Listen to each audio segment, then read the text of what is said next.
Welcome to Reels on the Rocks, the show where your hosts Whiskey and Sweet Tea discuss film from the unpretentious perspective. Whiskey and Sweet Tea's Lonely Hearts Club is back for another romance-filled month. First up, the bodice ripper-styled adaptation, Bram Stoker's Dracula. Don't forget to like, subscribe, hit that notification bell, and as always, please be advised that spoilers are ahead.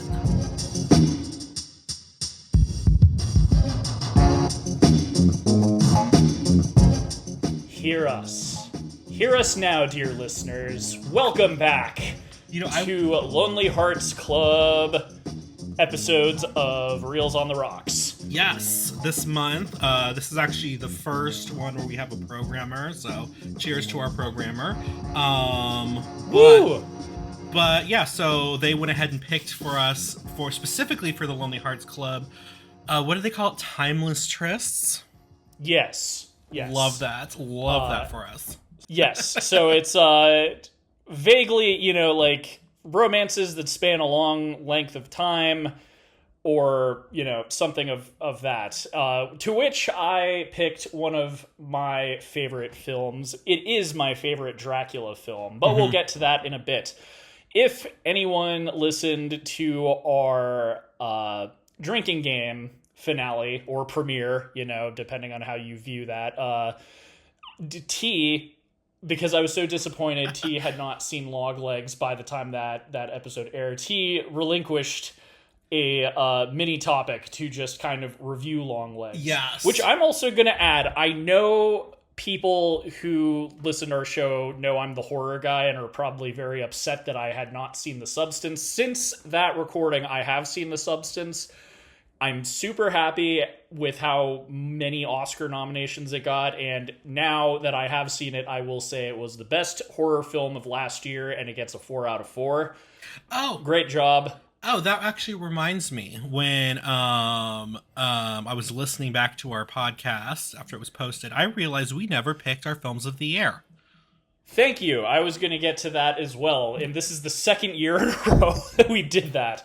So obviously, I'm pretty sure I know which one yours is, and I'm sure everyone listening could probably guess. Mine was Dune Chapter 2. Here. Or Part 2, so obviously. But what was your film of the year? My film of the year was obviously Twisters. Yup, I had a feeling. And I will also say, I've seen a few of the Oscar nominees, mainly to prepare for my list and stuff. I do have a close relationship with an executive producer on The Brutalist, but I'm happy to report I enjoyed it quite a bit. Not my film of the year, still going to be Dune, but I've got good feelings it's going to win some stuff, and I will say, to Scorsese in particular, who's been making some 4-hour movies, I will say that intermission was excellent. It actually made the film not feel as long as it was, but it's definitely a day at the cinema kind of movie. And I was really mean to Coppola's film. Megalopolis is still not a good film, but I have seen something worse. I really did not enjoy Amelia Perez. Oh God. Okay. Yeah. As well as the rest of the internet, apparently. So I won't go into that, but I really hope it does not win anything. Yeah. Well, but yes, I don't know if you just heard, but I just read today that they have Netflix has pulled its backing of the star who was nominated, I think, for Best Actress. I forget what her name is, but I don't know if you read. She said a bunch of stuff online. That was they found out back in the day. She said some Islamophobic things. She said some racist things, and then she also said some anti-Academy things. So the anti-Academy, who cares? Well, yeah, but the rest of the stuff, so specifically one I read, involved the George Floyd protests. So, yikes. I don't want to hate on anyone involved. As much as I really hated Amelia Perez, the technical aspects of it are fine, and if anything, I felt really bad for people like Zoe Saldana who were in it. Yeah. Because it's just embarrassing. Same with Selena Gomez. Everyone who's involved did a really good job, but the people at the top who wrote and put this thing together really should have thought a little harder, because that's the thing. Like, I saw it going into it just being like, oh, it's probably going to suck, but it's going to be funny. It's not. And again, I don't want to make this episode about my feelings about that film, because it could go on for 30 minutes, but I think that it could do some real like social damage. Yeah. And it is unfortunate that the lead actress, who is a trans woman, apparently has said some, like, it's not looking good. It's, frankly, I know this is a bit, it might even sound hyperbolic to some of you guys listening. I feel like it's another Cuties situation. It's just like, the directors, writers probably had an idea like that this was going to go a certain way, but it didn't work. And it's very worse than just being a bad movie. Like, as mean as I was to Megalopolis in our finale, drinking game, at the end of the day, it's a bad movie. The only thing I'm genuinely angry about is how he was to some of the extras in that film. But as a film by itself, it doesn't make me angry. Whereas with Amelia Perez, like I said, this is like a film some people could probably point to and be like, see, this is Hollywood brainwashing people or something. Like, anyway, so that's where I've been as far as like seeing films since we recorded that. So go Substance. I if you saw my predictions, I don't think it's going to win anything. Right. But that's one where I will be happy if I'm wrong. Especially Best Director. I think that would be really cool if she won. I don't think it's going to happen, but we'll see. Oh yeah, so Longlegs. So this was, tell me a little bit about, before I tell you my opinion, just really quickly, how did like this do at the box office compared to the reception, that sort of stuff? I mean, like, I know you don't have it offhand. I didn't bother to do any of our typical research on it, but let me just quickly pull that up since you're asking. I'm just very... But I know it did well. Okay. Like, it just because of that marketing, it had phenomenal marketing. I mean, I've said this about bad horror movies, stuff that Blumhouse puts out. It's a moneymaker. Like, even if it sucks, it's going to pull money. Yeah. Like, that's the thing. So I know it did well, but let's see exactly how well it did here. Drum roll. Oh, that's... Okay, well, so it doesn't have the budget for some reason, but 126 million worldwide, so it did very dang fine. Yeah, as far as like money goes. And overall, it had positive reviews, correct? Yeah, okay. I'd say like IMDb, it's got a 6.6 out of 10, but IMDb tends to be a little bit meaner. Like I mean, again, like, so apparently the highest rated IMDb film now is Dune Part 2, and it's only got like a 7 point something out of 10. So, that's still pretty good for IMDb numbers, but critics liked it, audiences didn't. Yeah. And that doesn't surprise me. It's very much like an artsy-fartsy horror movie. It's not popcorn horror, and they decided to release it in like July, so it was going to be, or at least, it was attracting those kinds of people who wanted to see like a new Conjuring or Smile or something like that. Right. So, well, this and a similar thing happened with Hereditary, where like average moviegoers for the most part didn't like it. Yeah. Like film buffs, movie critics, like people who like artsy fartsy stuff loved it. I really liked Hereditary, but like, the football team taking their girlfriends out for a scary movie, we're just like, what is this bullshit, So I mean, I will say we got some great memes about people and fence posts out of that movie. Yes, we did, and they're still funny. As much I like the movie, and every time you send me a Hereditary decapitation meme, they are always they're always golden. My favorite are still the coolest ones. But yes, okay, so I was expecting that too. Like, in as much as this really was, a homage.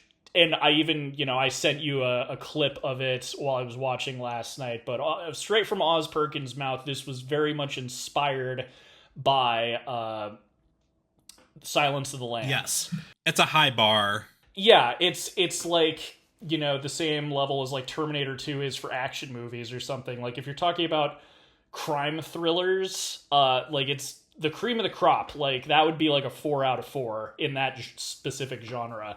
So I did not think it was going to be that good. Part of the reason that I was so disappointed that you hadn't seen it for our drinking game episode was I was curious what your thoughts were going to be, and for a couple of reasons. And one, I'm actually kind of happy we're doing this because I can spoil stuff. Yes. That's like the rule with the drinking game, is where in case someone hasn't seen it, this isn't that now, so I can actually talk at length. Which is good because Longlegs is hard to talk about unless you spoil it. Yeah, I can see that. If you listen to the episode, I think my review was like 30 seconds long. I was like, it's not for everybody, but I really liked it. 3.5 out of 4. So, and it's great that I got to rewatch it because I hadn't seen it since I saw it in theaters. I've owned it. I haven't had the time to sit down and rewatch it, so that was really good.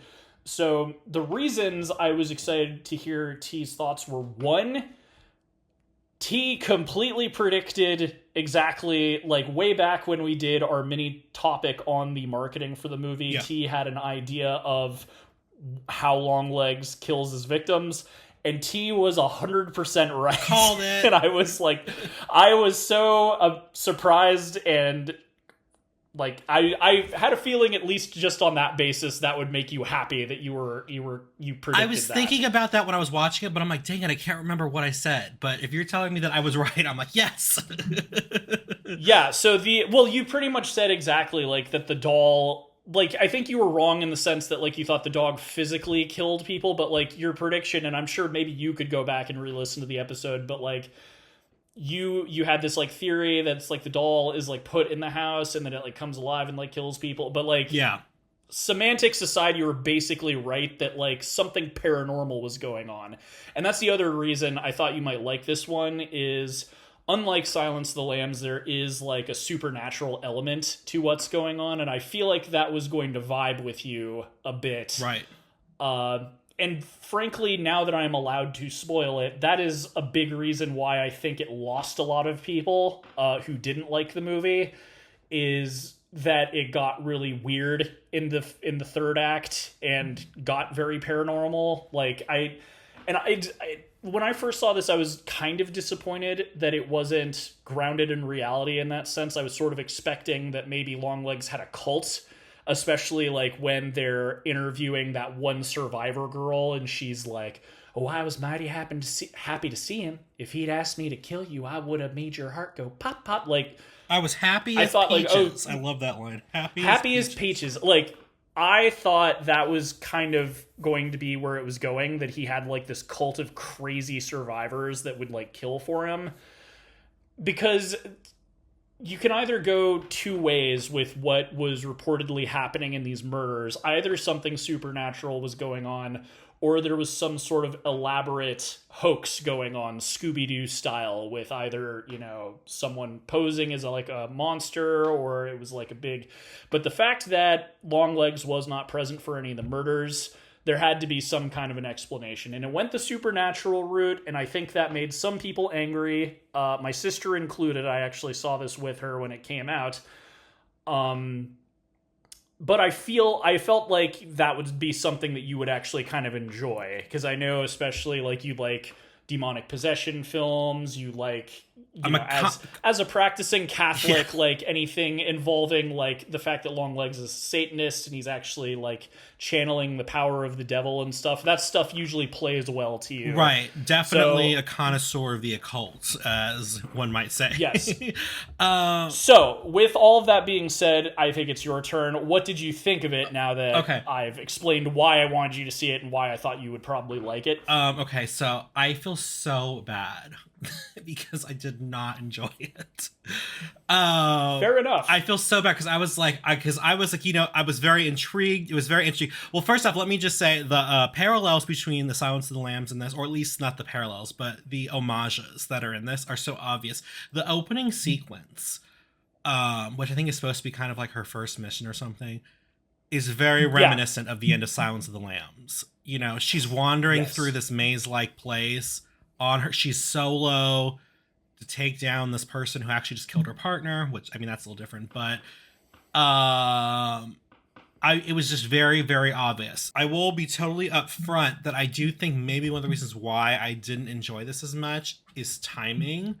And literally 4 days before this, I had just seen The Silence of the Lambs again in the theater.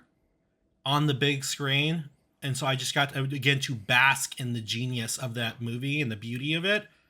And so a lot of it came across to me as kind of like a very kind of shallow or pale imitation of it. I mean, like I realized that he was going for it, inspired by, but that kind of came across to me, not necessarily as copying, but like it's like I could see, because I watched them so close together. To me, it was almost like I could see what they were going for, but it didn't have the same sort of depth. Like for example, I love, like, me, the thing I love about The Silence of the Lambs is the character of Clarice. I know everybody's like, oh, Hannibal Lecter or Buffalo Bill, they love those. I am there. I'm team Clarice. I love Clarice. I think she's so interesting. She's a fascinating heroine. She's realistic. And the fact that she's just starting out, you can really kind of place yourself in her. She's, especially at the end when she is like literally terrified, and you can see it. She's trying to work through all this. She's great. So I was a little disappointed in our heroine in this movie, Lee, because to me, she was very she was very monotone and very flat the whole movie. And I don't really learn much about her motivation. I mean, we do get to hear some of the backstory. We find out that Longlegs has visited her as a child. We actually learn that the first opening sequence of this movie before the credits is actually her as a child meeting Longlegs. You don't find that out again until the end of the movie. And then we find out that like her mother made a deal to save her soul basically, and she's the one that's helping Longlegs do all the killing. But I would like to know why her. Why was she the one that was worth all of this carnage? And so, I mean, like, I get the mother saving her child, but I'm like, why did Longlegs pick her? And I feel like that would have been interesting. I've got a theory. Okay. Because I wondered that when I saw this a while ago, and it's another one of those things that kind of annoyed my sister when we saw this. But rewatching it, it seemed really obvious. Unless I missed one of the victims, she is the only victim who doesn't have a father. Oh yeah, because the father is the one who would normally murder everyone, but Lee it's just her and her mom, and that's like part of the little bedtime story she's told, is no one would ever visit them. Yeah, that I think is the connection. I think that is why they were chosen, is that they are so, like, there was no father figure to like butcher them, and the fact that they were so isolated that it's like, that's my theory anyway. It's not explicitly said in the movie, and that's the other reason I think a lot of people didn't like this, is that it didn't spell out a lot of things for people, and that annoyed, they didn't get the explanation. It did, but it didn't. And like what I mean is, like, I feel like that bedtime story was a very large exposition dump, like in the middle of the movie. Yes. I did not know that's like the last 15 minutes or whatever it is, but I'm saying it was like a giant exposition dump, and like I liked it because it helped connect some of the pieces, but at the same time it was like it doesn't explain everything. It helps you kind of piece a lot of it together, but it's like, it's weird. It's like I did enjoy that. I was like, okay, and I get that now, but then it was like, I don't know. It's like, maybe I sound like whiny. Well, that's a perfect. It was too detailed. Perfect example, though. Well, it's too detailed and not that's the thing, like, because I agree, I don't like that. It feels kind of corny, too, how it's, like, very monologue-y with her, once upon a time, there was...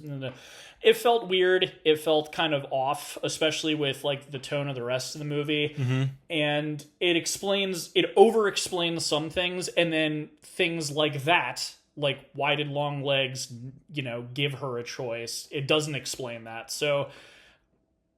I am on your side that I also did not like it, but I think the reason it rubbed most people the wrong way is, like I said, it's doing some heavy lifting, but it's not explaining everything, and so that just leaves people confused about some of the details. Yeah. But, like, and that's the thing where I don't mind kind of this is the sort of thing I like to talk with other people about, is like, well, why do you think they were... not targeted the same way as other people. And anyway, like, rewatching it this time, to me, I am pretty convinced the reason is that it was a single mother with a daughter. It was not like a complete nuclear family like the other victims. Yeah. That's my guess. I don't know, but that's like the only thing that seemed different from her and all of the other families that were targeted. Well, so that was my issue with those were my issues with Lee. Again, her boss or her partner at the FBI, he and then the other woman that was there, they, you know, again, I felt like they were very flat, and it was like it's like, I get it, kind of. It's like a stylistic choice, but it's like, okay, like nobody has any emotion here, like at all. It's like the only time you actually see anyone have any emotion is when they're taken over by the doll. It's like shocking. But everybody is very flat, and I'm kind of just like, what's everyone's deal? Like, you know, like it comes across as, and it wasn't bad acting, but it was almost just like, it felt like bad acting because I didn't understand why everybody was behaving this way. I gotcha. And so I was like, give me something to latch onto with this character. I mean, with her boss, we do get to kind of meet his family, so we get a little bit more of an explanation there. I mean, not a little explanation, a little bit more of a backstory with him, but we really don't get that with Lee. We meet her mom, but her mom is just like acting like she's crazy the whole time. So we don't really get much of an explanation there, as you know, of her upbringing. I did like at the end when they said, and this is just a small thing, when they said that, oh, we don't get many visitors, because at the very beginning when the car pulls up, girl's like fascinated and like goes downstairs. I'm like, girl, you've never seen a car before, but then that makes sense. So, you know, so I just had some issues with the way that they chose to have the characters act. That bugged me. Nicolas Cage was, of course, he was really good in this role, but I wanted to know more, because clearly he's just a vessel. He's not the evil. Does that make sense? Because it still persists when he dies. But then again, well, I always like to ask questions. I'm just like, well, why him then? What caused him to be this way? Like, again, when you draw the comparisons between your movie and The Silence of the Lambs, where everything's not spelled out for you, but all the clues are there for you to piece everything together, or you're figuring it out at the same time as Clarice, I just feel like there's lots of heavy lifting. And sure. I feel like a lot of that was missing here. And like I said, maybe this wouldn't have bothered me as much if I literally had not just seen The Silence of the Lambs again, like 4 days before. Yes. So that was the thing. And the last thing that I really wanted to touch on, well, there's 2 more things. This is just an issue I have kind of just with horror movies as a whole that use demonic possession or satanic rituals or something like this. Is it's always this unstoppable, you know, like force. It's like, I get it, the ultimate evil, but you know, if you're gonna elevate, you know, Satan to that level, you have to elevate, you know, God to that level too. Do you know what I mean? It's like, it's a push and a pull, but it always seems like in these movies, like and the reason why this bugs me is in the scene where they talk about I think it was the first family. And they show, it's like the priest comes in and he kills the priest right away, and then he comes and kills the other woman while they're standing under a crucifix. I'm like, there would have been some, and I'm just thinking maybe logically and everything, there would have been some sort of protection there. And that kind of just bugs me. It's like, if everything is like an all-encompassing evil, it's like, what's the point? You know, if nothing can defeat it technically. Last point I'm going to say is the ending. The ending, I remember I texted you and I was like, you were like, oh, you did research. I'm like, not really. I found stuff out because oh yeah, because you had questions. I had questions about the end. I wanted to see what other people thought, because the thing that bugged me about this ending is Lee just stands there and lets everything happen. The only person she feels need to save is her. And I'm like, girl, you know what's going on. Get the doll out of the house. Break the doll. Do something. And she just stands there and watches everything happen, and then doesn't proceed to do anything until after basically everybody's dead except for Ruby. And that bugged me to no end. And I mean, and there's varying sort of answers to that people were talking about online. They talked about, you know, the fact that she ran out of bullets means that she was fulfilling, you know, whatever the grand plan for her was. Some people think that she was actually shooting Ruby instead of the doll. It was like a whole thing.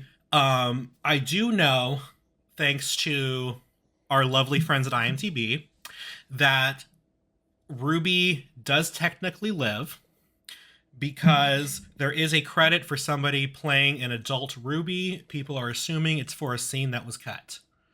But there is a credit for somebody. So we do know Ruby lives.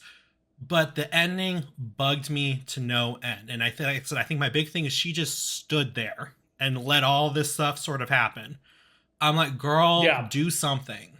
You know, it's like, I get it. It felt like she was trying to talk sense to her mother, but at that point, it's kind of like, your mom's nuts, dude. Yeah. Like, she's not going to change her mind just because you... And I guess the other thing was, like, Longlegs was dead at that point, so maybe she was trying to be like, Mom, he can't hurt you anymore. Like, cut this out. Yeah. Now that we have spoiled everything, I'm going to say why I didn't give this a perfect score and why I think I even said in the episode I wrestled with giving it a 3.5. Because it is not perfect, and I don't really even feel the need to like go to bat for any of the mistakes it made, because is this his first film? It doesn't fix the movie. The reason, like, what I am going to do is I'm going to explain why I liked it despite its problems, because I'm not going to say this is this generation's Silence of the Lambs like the marketing did. I don't think that it's that good. Yeah. But I enjoyed it quite a bit, and it was nice rewatching it, because that was also the thing. Seeing the backlash, I was like, am I crazy? Am I just liking this because of the hype? So it's nice, like, half a year later, rewatching it, I still like it, and... The stuff that well, first off, I'm sure you were curious because you were afraid to see this because I told you I was like so on edge in the theater. I know. Okay, I will say I was not. So I think I know what it was. I was not on edge, but that's not the movie's fault. I just think that's hilarious that I'm like, you were on edge and I wasn't. I told you just because something affects me, like, it's subjective. But I think I know why. I think it was the sound design. Rewatching it this time, this movie is so quiet. Yeah. And it does have jump scares that I think are very good, but because it is so quiet, I think it just triggered my anxiety, because it's just like, what's going... You know what I mean? Like, even quiet parts of other horror movies are not... Like, the sound design in this is incredible. Rewatching it, like, it is amazing how, like, not even just the quiet bits, but, like, there's, like, all these weird noises they implement into the soundtrack, and, like, it's really good. But rewatching it and knowing that everything was going to happen, like, I still was a little anxious, and I was just paying attention this time because I didn't have to, like, piece together the movie. And I'm like, I think it's because of how quiet it is. I think that was just making me nervous. Because that was something I was explaining to you too. I was like, nothing that scary happens. Yeah. Like, I nearly left the theater out of, like, dread and anticipation, not because of anything that happened or anything I saw. It just put me on edge. And that is my conclusion as to what bothered me and had me so nervous for my first viewing of this. Secondly, holy shit, the cinematography is beautiful. Yes. I'm always talking about, like, interesting shots or whatever. There were so many... That's the thing. The shot composition and all of the, like, cinematography is very basic. I don't even think there was a lot of moving shots. Every scene there'd be, like, maybe 5 different shots just edited together. But it was beautiful. Let me just add on really quick. I want to say I really did enjoy the cinematography and the shot composition of this movie. I believe in the clip you sent me, he talked about how he wanted this to kind of look like a very 70s film. And I thought it was so great he was able to... I thought it was funny. He set it in the 90s and then made it look like the 70s, which I thought was really cool. And it kind of does give you, kind of evokes sort of that like the gritty crime dramas of the 70s. It kind of does give you that sort of feel. But yeah, I agree with you. The cinematography, shot composition, the coloration was very good. Yes. No, and that too, like, that scene where she is visited by Longlegs, that scene of the car and she's wearing, like, red with that, like, cap. There's so many shots in this where I could pause and, like, print out a photograph of the frame and hang it on the wall out of context, and everyone would probably be like, oh, wow, that's a really nice portrait. What's that from? Like, one that really stood out to me was right after Longlegs snuck into her house and gave her a letter. There's like this wide shot of her just at her desk, like examining the letter, and I'm like, man, I could hang that above my TV just like as a photo. Yeah. No one would know it's from this movie, and it just looks cool. And the film is just full of that. Yeah. And even just like also kind of like those creative decisions, like they were very smart about not revealing Longlegs' look, you know, and the makeup and stuff. And just that opening scene where the head is cut off. Yeah. It's kind of like, you know, I know you don't like the dolly away from the phone booth in Taxi Driver, yeah. but it's like that, but well done. Because part of it is like you want to know what the monster looks like. And so just having Nick Cage's head only partially... And also it works with that line of dialogue, too, because it's like, oh, I wore my long legs today. It's like, and they're too tall to be fully in the frame. Yeah. Like, it kind of puts you in that mindset of the little kid, but it also is still obscuring the monster's face, so you still don't know what Longlegs quite looks like until later in the film. So it's just things like that. When there was like artsy fartsy decisions, I think it did. I do think the artsy decisions here helped the film rather than hurt it. Like it didn't come across as pretentious the way that they were executed. And that therein is why I think I like this film, because other people have said this. I completely agree that this is a mediocre story. I don't think the story is very good, but it's told very well. I am pretty sure on some older episodes of the podcast I've said this, but it bears repeating. My philosophy with storytelling, not just in films, but in books, video games, plays, whatever, it's how you tell the story rather than the story itself. Like, you can make a very crappy story really engaging just by clever filmmaking, and you can also ruin an excellent story by bad filmmaking. And this is a case of a very not that great story elevated by the technical decisions made in the cinematography, the sound design, and the style. Like, I agree with you that the acting is very flat. Yeah. I feel like it almost kind of makes the movie feel very cold and inhuman. Yeah. Inhuman. And it adds to that level of anxiety and dread. So it's not realistic, but it worked. You know what I mean? And that's kind of my thing. And that's why I didn't give this a perfect score, but I still gave it a high score. I don't think this is a perfect movie. I frankly will say, anyone who wants to say like, oh, this didn't make sense, or you're right. It's not a very well put together plot or narrative or characters or even, you know, set up for a murder. It's very boring. If you just straight up told someone all the points, point by point by point, what happened in this film, it would sound like a stupid movie. Yeah. And that's kind of why I like it. Is not because of the story, it's because of everything else. Like, and that's also why I don't even feel the need to like argue with you over the stuff about demonic possession or whatever, because frankly you're right. The ending, it doesn't make sense that she wouldn't like just shoot all the people involved or like get the little girl out of there or blow the doll up or whatever. I literally thought I was hoping we're gonna go for an X-Files Chinga ending where they take the doll and they shove it in the microwave and it catches on fire. If you think about it, this is very close. I should have rewatched that in preparation for this too. Again, doll that makes people do things. Another thing, you know, I bring up Red Letter Media all the time. I apologize, but this was just something I think Mike or Jay said when they were talking about Longlegs. I thought was kind of neat, because I'm sure the paranormal aspect didn't sit well with some people, but they kind of had a theory, because there's that bit where Longlegs is going to get like parts for the dolls, but he's in like a Radio Shack. So it's like, why are you in a place with like electronics and whatever? Right. And so they had a theory that maybe it isn't paranormal, and maybe that ball inside the doll, there's like a radio wave or something that's like affecting you and making you want to kill or whatever. So if you wanted to, and well, because also the guy who took the doll apart said it's the craziest thing. Like when I was looking at it, all I could think about was my ex-wife. Hadn't thought of her in years. And it's like, okay, well, that already doesn't even make sense with the demonic stuff, because shouldn't the doll be made specifically for the family? Right. Like, why is this random guy thinking about his ex-wife? And then her mom, when he's not even... her mom's already crazy, so she'd believe anything. Yeah. Yeah. So I just thought that was an interesting theory, because it's true. It's like, oh yeah, that is kind of weird. Like, why would a doll maker need to go to an electronics store for doll parts? And also, yeah, like, even if you believe the paranormal stuff, it doesn't make sense that this cop who was taking the doll apart would suddenly be having thoughts of his ex-wife. Right. Because if you believe the lore, like, every doll is made specifically for a family. Yeah. So you shouldn't be having any thoughts if the doll is near you, because you're not the target. So that's an interesting thought.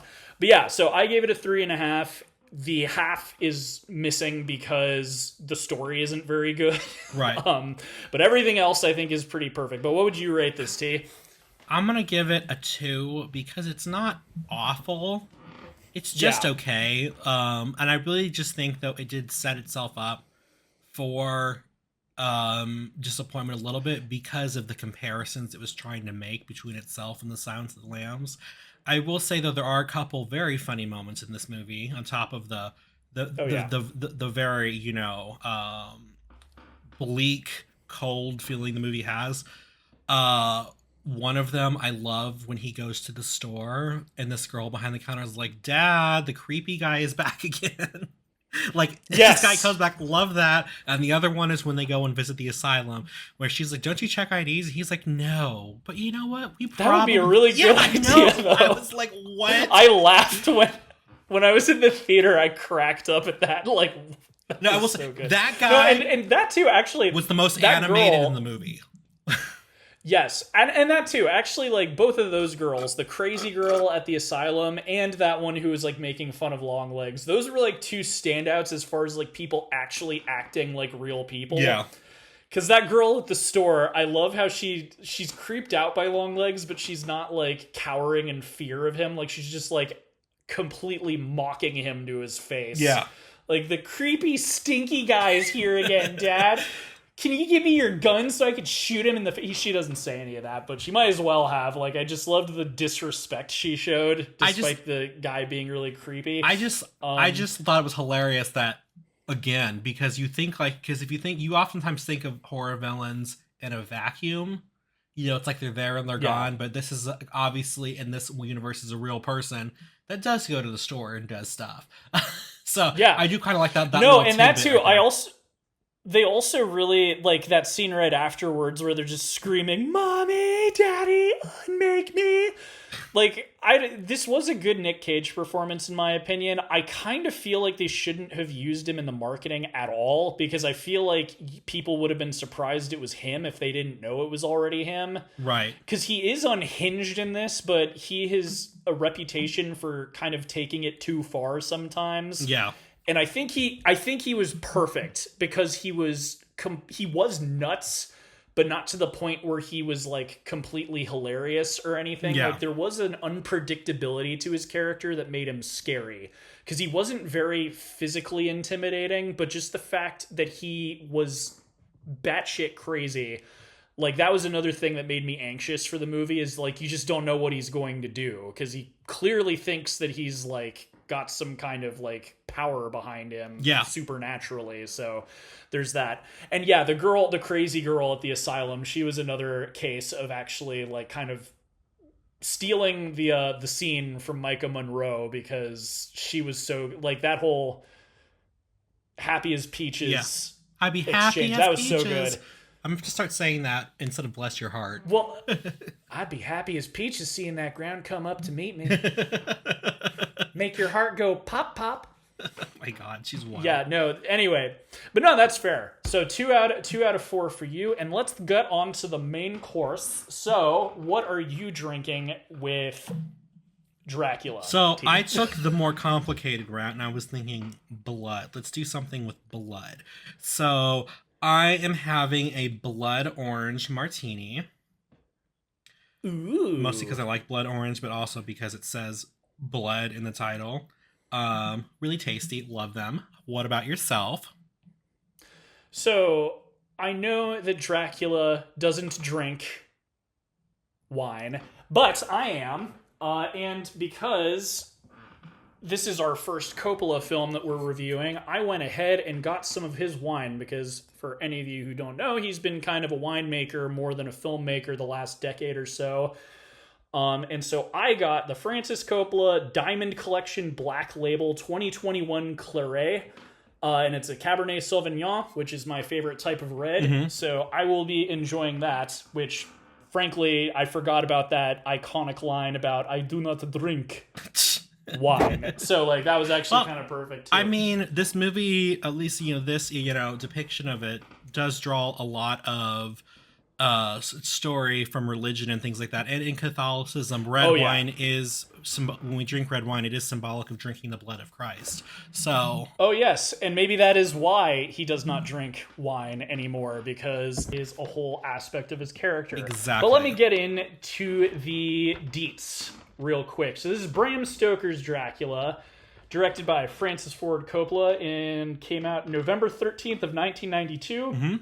And I have a suspicion that probably was a Friday the 13th, because that would make sense. Wait, what day was it? I didn't look it up, though. November 13th, 1992. Okay, well, keep talking. I'm looking it up.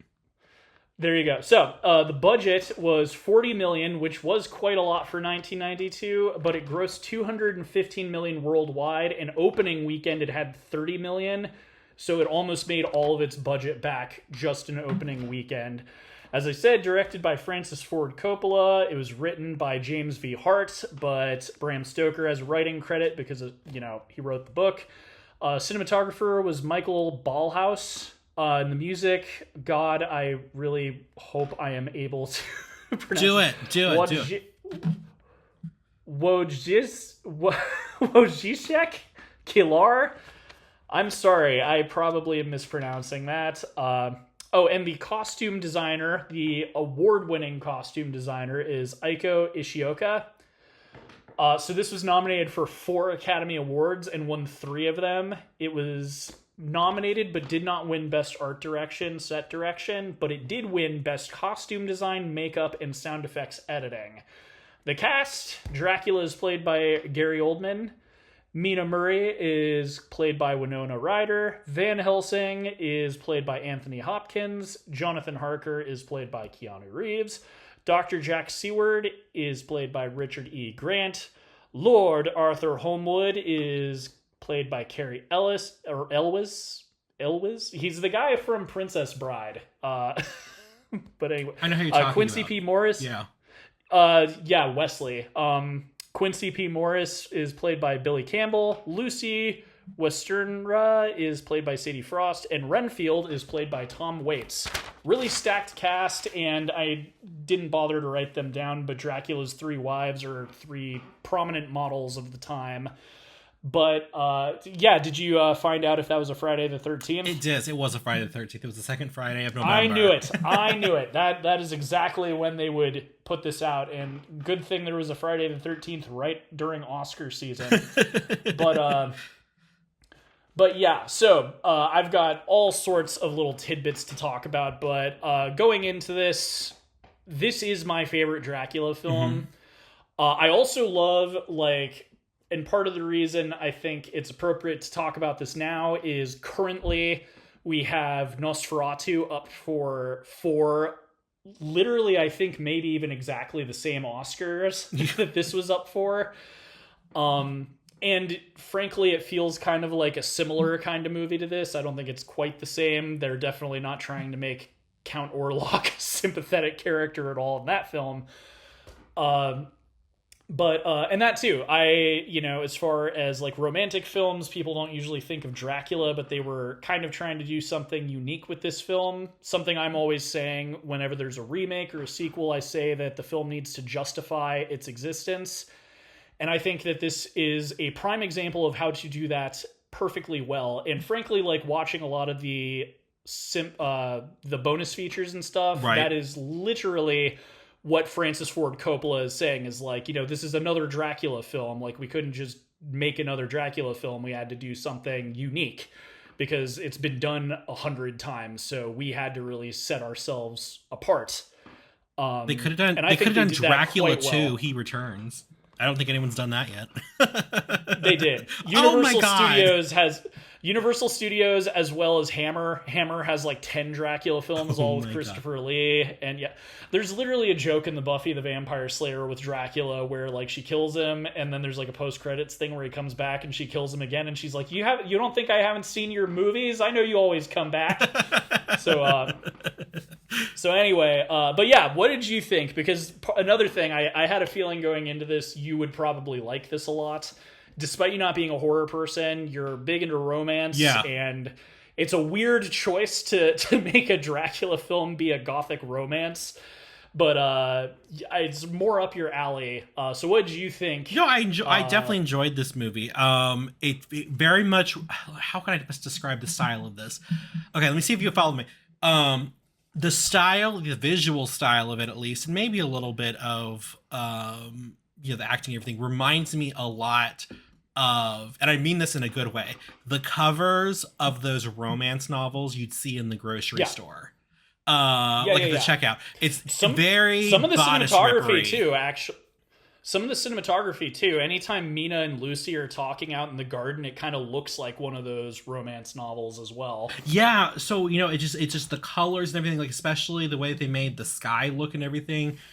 Very, very, very much in like one of those, super salacious, like grocery store checkout romance novels. And I think they captured that. I don't know if that's what they were going for. I hope it's what they were going for.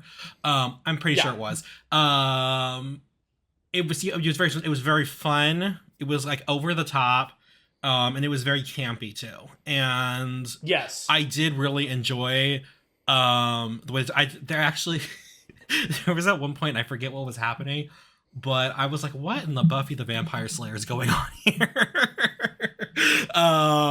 But like, I was kind of, I think it's when she's like at the end of the movie and she's calling Winona Ryder, like setting up, and she's like yelling out in Romanian. And she's like, I was like, what is going on here? But I mean that in a good way, because I feel like that's kind of how you were supposed to watch this movie with fun. I don't think you were supposed to take it super seriously, especially Anthony Hopkins' character. He's just so, this is what's going on. We have to cut their head off. I feel like it was perfect timing. Yeah, that this is what he did right after Silence of the Lambs too. It's funny again that you just saw that in theaters, because this is the next role he did. Because this was '92, so this was a year later. So I don't know if he had. It's almost like a palate cleanser. These movies.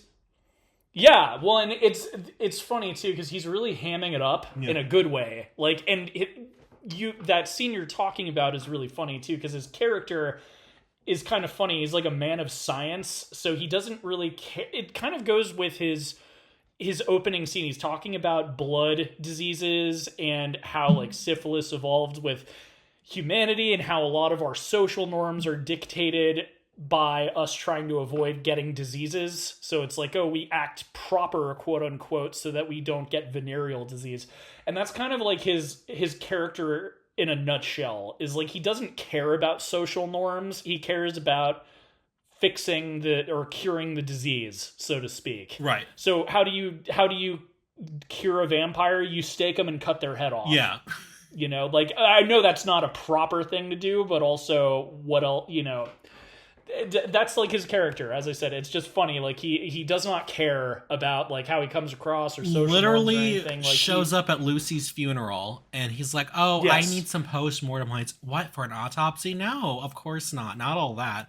We're just gonna cut her head off and remove her heart, like, yes, as everyone is openly sobbing. That was great. No, he's really good. Just in general, the whole cast. I know Winona Ryder and Keanu Reeves got bullied a lot when this came out, like, because they were the two American kind of standouts. Frankly, I don't know what people are talking about. Like, I don't know if her accent is that bad. I think she did a fine job. Keanu Reeves, bless his heart, he tried. Well, Keanu Reeves is kind of more of like a pop culture symbol rather than a great actor. No, and that's kind of he doesn't have an ego. He's a very nice guy. He doesn't see himself as like an actor. And lately he's really good in John Wick. You know, he's doing all of the his own stunts. And that too, The Matrix. Like he's not an actor. He's a very good stuntman with a golden personality. Right. And it's not his fault he was cast in this. Like, I don't think he would have been able to do an accent and stuff. But frankly, considering his character is kind of being cucked by Dracula for most of the movie, yeah, it's, in my opinion, I think it kind of works because you as the viewer see him as a bit of a boob, and you're kind of like, you don't feel as bad for him, like with Dracula stealing his girl. Right. Because you're like, oh, he's kind of an idiot, so whatever. Well, and then it's just like, it's really, it's one of the reasons why I said it's like, it's so over the top, and you kind of have to enjoy it from that perspective, because I feel like if you try to take it seriously, there's parts of it that are just too, like, it's not a comedy, like LOL comedy, but it's just like, no, it's not exactly parody territory. It's like somewhere between serious and parody. Like, if it's serious enough to where you get involved in the plot, but you kind of a lot of times are asking, what is wrong with these people? It's like really no one can control themselves. Everybody's just so hot for each other all the time. I just thought I thought that was so funny. Lucy is the horniest vampire there ever was. No, but you know, like that kind of goes into what I would describe it as is it's melodramatic. Thank you. Yeah. Because it is campy, but I wouldn't say it's overall campy. And there's actually some very good, like, tender scenes. Like, I forgot how good the dialogue is between Mina and Dracula. Like, those scenes where there's, like, actual, like tangible kind of romantic chemistry between the two of them, and he's lamenting how his life went and everything like that. Right. But this kind of goes into, so one thing I thought was interesting while I was watching some of the bonus features is so Coppola, and it was nice. I don't think I've ever really like listened to a lot of his interviews. I might have when I was younger, but I haven't really watched any of his movies in a while. So it was kind of nice, especially these are like interviews from the 90s or the mid 2000s. So it's before he became a crazy person. A crazy person. So back when he still had his sanity, like what he said is he thinks that the style or the theme of the movie should dictate the style. So like he was talking about with the Godfather movies, he saw those as like very Shakespearean tragedy. So like he went with a very classical kind of style with those movies. With this, his whole mentality, like the theme he was kind of going for was like turn of the century. One thing that's very interesting about this is he, visual effects wise, only wanted to do opticals or, you know, anything that was possible in the turn of the century. So none of the effects in this are anything that would have been impossible for the time that the novel came out. You can make some arguments with some of the really intense like makeup effects that they did. Yeah. But as far as like visual tricks and stuff, it's all, you know, basically like magic tricks, essentially. Right. A lot of the effects in this were actually done in camera in the take. Okay.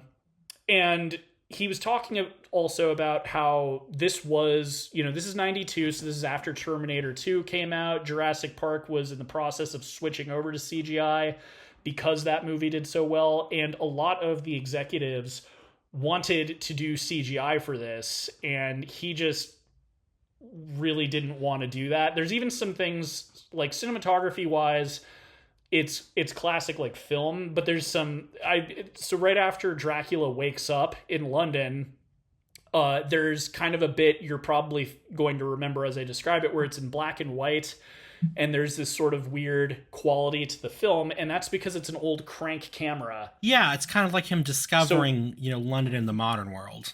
Exactly, and it's right before he takes Mina to, he called it was the cinema, but he called it something else. It was like the Cinema Magnificum or something like that. Yeah. And that was like where you had all of those early films, like the train, you know, coming in to the station made everyone panic and stuff like that. So there was kind of that aspect to it. So in that sense, like a lot of the melodramatic acting, I think, is supposed to be kind of the time in the same. So when you think of that time, it's silent film, right? And in silent film, the acting style was to overact because there was no sound. So you had to be like almost cartoonish, because, you know, you had to kind of get people to understand what was going on before that title card came up with the dialogue. So that's not something he said, but just with that being sort of the philosophy on set, I think that's probably why the acting was the way it was. And the other thing I thought was kind of neat was that, so when everyone was cast, he actually had everyone come up to his like house in Napa for a week, and they just did like acting exercises, and they all sat down and read the book Dracula all at once. And, you know, I've talked about directors being very involved with the actor. Like, that's what makes you a director. And that's where, like, best director, it's like the acting. And I didn't know some stuff. Like, so when Francis Ford Coppola was a young guy, he was actually a drama counselor at camp. And so he sort of did like a drama camp with all of the actors. And the other thing I thought was kind of cool is, as I said, they all sat down and read the book together out loud in like a table read. That's fun. And when they were rehearsing for this like week of theater camp, if any of the actors had an idea like, oh, this isn't really coming across the way it did in the book, they could opt for a rewrite, and then the script would change based on their suggestions. So on top of that, for like that week, the cast was kind of writing the movie along with the screenwriter, which I thought was really I like that. Nice. I like that idea. That's kind of a pretty fun, inventive way to really kind of make sure your cast are like in their character and they're really feeling their character. It felt like it feels very organic. What a director is supposed to do, to be honest. Like I know you have some preconceived notions about Coppola, but I feel like if you had been watching this supplementary material, I think you would have, at least this era of him. Who knows what he's like nowadays with the whole stuff on the set of Megalopolis. He literally sits at his house and just like re-edits Apocalypse Now. Like, I read this article and I'm like, okay. That'll melt your brain. It probably has. But yeah, so anyway, back when he still had his sanity, I don't know, he seems like exactly what you're supposed to be as a director. He was very involved with the actors, and that's like where his focus was. You know, all of the people, and I'm going to get to this with all of the different sections and stuff, but all of the people that did like the cinematography and stuff, that was their job. He was focused on the acting.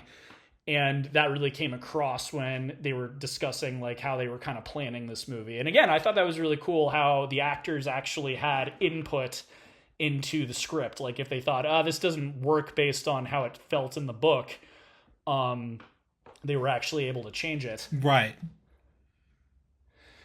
So speaking of the book, how much do you know about the Dracula book? Like, have you ever read it? Do you know anything about, I mean, it's like how I know probably about as much as like the average person on the street would. I know Dracula's a vampire. He has a castle. He drinks blood. I think he's in the book. He's also supposed to be kind of like seductive too. Something I think people don't understand about the book, the style. If you haven't read Dracula, it's not like a very traditional novel. So like we talk about like found footage on this show. We even had, a pairing of found footage films last year. But the novel Dracula is almost like a found footage novel, if that makes sense, because there is no set narrative. It is a collection of letters and other documents. So another thing that I think makes this film a little bit more faithful to the novel is, I'm sure you noticed, there were a lot of voiceovers of people writing letters to one another and things like that. Yes. When Dracula was coming over. So that is straight out of the book. Like, that is how the book was written. You're almost kind of piecing together what happened just based on like the ship manifesto or Jonathan's like letter to Mina, like, the accounts, those 3 letters he wrote, I don't know if they're in the book because I haven't read it, but those 3 letters he gave to the Count to kind of like lie and say that he was okay. Yeah. are probably 3 different letters in the book as like separate chapters. But that's kind of the interesting thing about Dracula the novel, is that that's how it is. You have to piece things together. Like, and then there's like journal entries from Van Helsing probably talking about vampires and things like that. And then there's other things too, like, so in this one, I feel like this is the only film with Dracula where he walks around the daylight, but again, that's straight out of the novel. In fact, one of the changes in Nosferatu that was made, probably to hopefully like avoid getting copyright infringement claims, is that that was the first time in any vampire lore where sunlight kills a vampire, was Nosferatu. So that comes from Nosferatu, not from Dracula. That comes from Nosferatu. That did, sunlight does not kill Dracula, and it was so popular that, everyone copied Nosferatu after that. What's interesting, it's kind of funny to me is, speaking of that, is how much of this, I was like, I just saw this in Nosferatu. I think there's like whole sequences. I'm just like, this was in Nosferatu. Yeah. And that was something, again, we couldn't really spoil Nosferatu for the finale, but in my opinion, I think that he probably deserved to get sued a little bit, because it is way too cool. The thing that I think is good, I think that the way, that was the first Dracula film, so the way that Count Orlok looked, I think that that's different enough from Bela Lugosi, but that was also like 30 years before the Bela Lugosi movie. But I think the ending was the most different aspect of Nosferatu, and we talked about that. I didn't say what happened, but now that we can spoil things, like in that film, the love interest, Ellen, basically tricks Nosferatu, Count Orlok, into drinking her blood until the sun comes up, and that's what kills him. And I like that ending, as I said, vaguely in that review. It's non-violent, whereas in Dracula the book, it's like they follow him back to his house and stake him in his basement. Mm-hmm. And yes, that is different from this movie. This movie tried to have a way more like epic ending, we got to get to his castle before he reaches it. I kind of like that, though. I do too. Frankly, if you ever go and watch the Universal Studios Bela Lugosi Dracula, it's kind of anticlimactic, the ending, to be honest. But that's one of the things that was actually pretty faithful to the book, from what I understand. But that was another sort of inspiration to this movie, is Coppola was like, that film was pretty unfaithful to the novel. Yeah. So obviously this film made some changes to the novel as well, but there's a reason it's called Bram Stoker's Dracula, is that the screenwriter and Coppola were both kind of trying to get back to what was originally in the novel. Like they bring up in their interviews and stuff things like Billy the Kid versus Dracula. Like that's where the character had ended up over the years. So they really wanted to strip it down, and they made it their own thing. One thing about this film, I think, that makes it my favorite is that Dracula is actually a 3-dimensional character. What did you think of that opening? Because I think that is one of the coolest backstories to a monster. Like, it makes you feel bad for Dracula, at least to me it does. Yeah, especially when you find out, that essentially he went and did all the sacrifice for his people, and for the god. You forget he was it was the Turks. Was it? Was this during the Crusades? Islam, was it? Yes. Okay. So he was a crusader. Like, the Turks were invading Europe, quote unquote, spreading Islam. And so he's going out and impaling all these Turks on pikes for God. And then, his wife kills herself because she thinks that he was killed in battle. And so it's and that's the point where he renounces his religion. Is not that she died, it's that she could not be saved. She's damned forever because she threw herself out the window. And that's what broke him, is it's I have done all these things for God, I've killed all of these people and I can't even get this. Like, and that is so tragic. It actually like makes me feel bad for Dracula. And I think that was something that really surprised me the first time I saw this film, is it's like, wow, the monster has a point. Like but I was curious what you thought about all of that, because I feel like it is invented for the film. None of that is in the book. But I thought that it kind of just made him much more of a sympathetic character. It doesn't absolve him of, killing people and drinking their blood, but it certainly explains his mindset on things. And it's also interesting that God like cursed him to become a vampire. It wasn't like he was bitten by somebody. It was like his wrath and feeling betrayed by God is like what turned him into a vampire. Well, what sect of Christianity was he? Well, it's Romania, so I'm guessing. Well, if it's the Crusades, wasn't it pretty much like you were Catholic at that point? I don't think they had really like when did Martin Luther come around? Wasn't that like the printing press was a few hundred years after the 1400s, wasn't it? Oh my God, yeah, when was Martin Luther? Because he was the first person to leave the Catholic Church. So I'm pretty sure that at this point it was Catholic or nothing. Okay, well, because from what I know, and maybe, I'm like thinking this, technically she wouldn't have gone to hell, she would have gone to purgatory. Purgatory? She'd gone to purgatory, in which case she can still be purified and go to heaven. So... well, someone should have told his priest that. Especially because she was given false information that led to her death. There's like, I forget there's like conditions, if I remember correctly. But this is just me. I'm saying she went to purgatory. But then again, I don't know what the teachings of the church were at this time. I don't know if, you know what I mean? It's like I told you, we had Vatican, yeah. Vatican II, all these fun stuff. I don't know what they were. So, so there's that. But like, I totally feel his pain though, when he was like, I did all of this for you and you still sent my wife to hell, Yes. So, again, that tragic backstory really does humanize Dracula. But even if they didn't have the tragic backstory,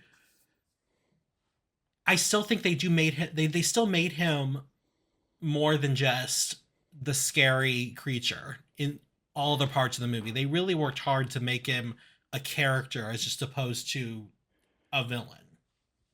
He's likable, and a lot of his dialogue is actually very, very poetic. As I mentioned already, but his scenes with Mina, there's like some really quotable romantic dialogue in that. And even some of the stuff where he's like talking to Jonathan at his house, like about he's saying it's his family history and stuff, but so I don't know, he's a likable guy, and even like watching this now, it was funny, I kept thinking of Nosferatu and I was just like, man, I'd be way less scared in this castle. Like, creepy stuff is happening, but comparing him to Count Orlok was like constantly coming up in my mind, where I'm like, well, I mean, hey, he made a nice dinner, like he's not outwardly like trying to eat him, right? like, well, Orlok was. What's interesting is, well, first off, this is fun. I went because I was trying to double check my thing about purgatory, and so I typed in do suicide victims go to hell or purgatory? And of course, the first thing pops up, do you need help? Call this number. So that was fun. No, but then I read before you called today, I read this article about, let's see, it was published. I think was this Dartmouth? Somebody wrote an article Under the Cape, Covert Homosexuality in Bram Stoker's Dracula by Gregory Marshall. I don't know what school he posted this in, but it's really interesting because you read about this and he talks about how Jonathan is like Dracula's like first like love, and then he transfers it later to what's her face, to Mina. Especially, and this line was in the movie, how dare you touch him, any of you, how dare you cast eyes at him when I had forbidden it, this man belongs to me. And then he says, hey. Yes, I can love too. So which is interesting because they talk about that, and so um, this article is just really interesting. I mean, it's talking more about the book, but because the movie was so faithful to the book, have you read the book? Yeah. Dracula? I have not. I know things about it. It's one of those, I've seen like tons of Dracula movies, and this movie, when I saw it as like a teenager, it did kind of cause an interest in the book, and I like, went on the internet and stuff, but I think part of it also was when I found out that it was the way it was written was like a series of letters. I was like, ugh, that sounds kind of annoying. Like at this, you know what I mean? Like, so I haven't. My sister did read it when she was younger. She says that she had a copy of it somewhere. But I have not read it. I just know the story because it's been done over and over again, and I know that little tidbit about the fact that it's a bunch of letters and various documents kind of there's just stuff made into a book. There's stuff that's just interesting when I read this article. They talk about how Dracula is like, and I'm quoting directly, is an outsider even in his own country. And they said certain things like his pointed nails and stuff is supposed to come across as feminine. This is funny, though, because they made a point, and I remember this, they made a point to show us his hands in the movie and how they're all hairy.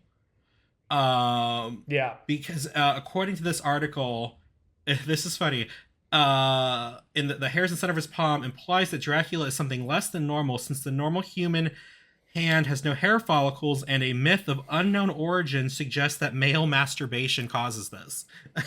So, the hairy palms. yes. So yeah. so it was just really interesting, all this sort of stuff that was put there, because a lot of this novel, and by extension this movie, has to do with human sexuality.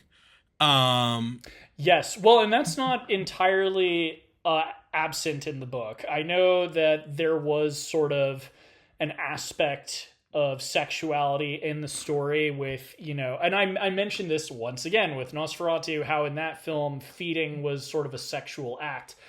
I would say it's the same thing in this. I mean, like when Dracula's turning Lucy into a vampire, especially like that first night where he's like in that wolf body, it looks like they're having sex. It looks like to say what it is, it looks like bestiality.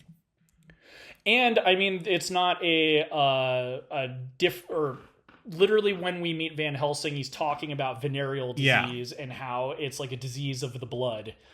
And I do think that was a theme in the novel. Again, I haven't read it, but from my understanding, that is a thing that is present in the novel. And vampires in general are kind of an interesting thing because there's a lot of symbolism even outside of Dracula.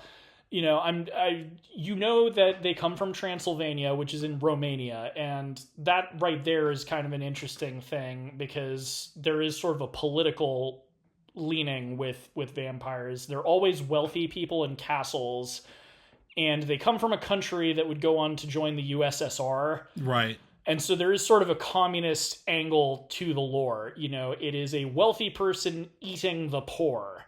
Yeah. Because they always terrorize a Romanian village of like peasants, and they're always, aristocrats. So there is sort of a political tint to it as well. There's like a lot you can unpack with vampires.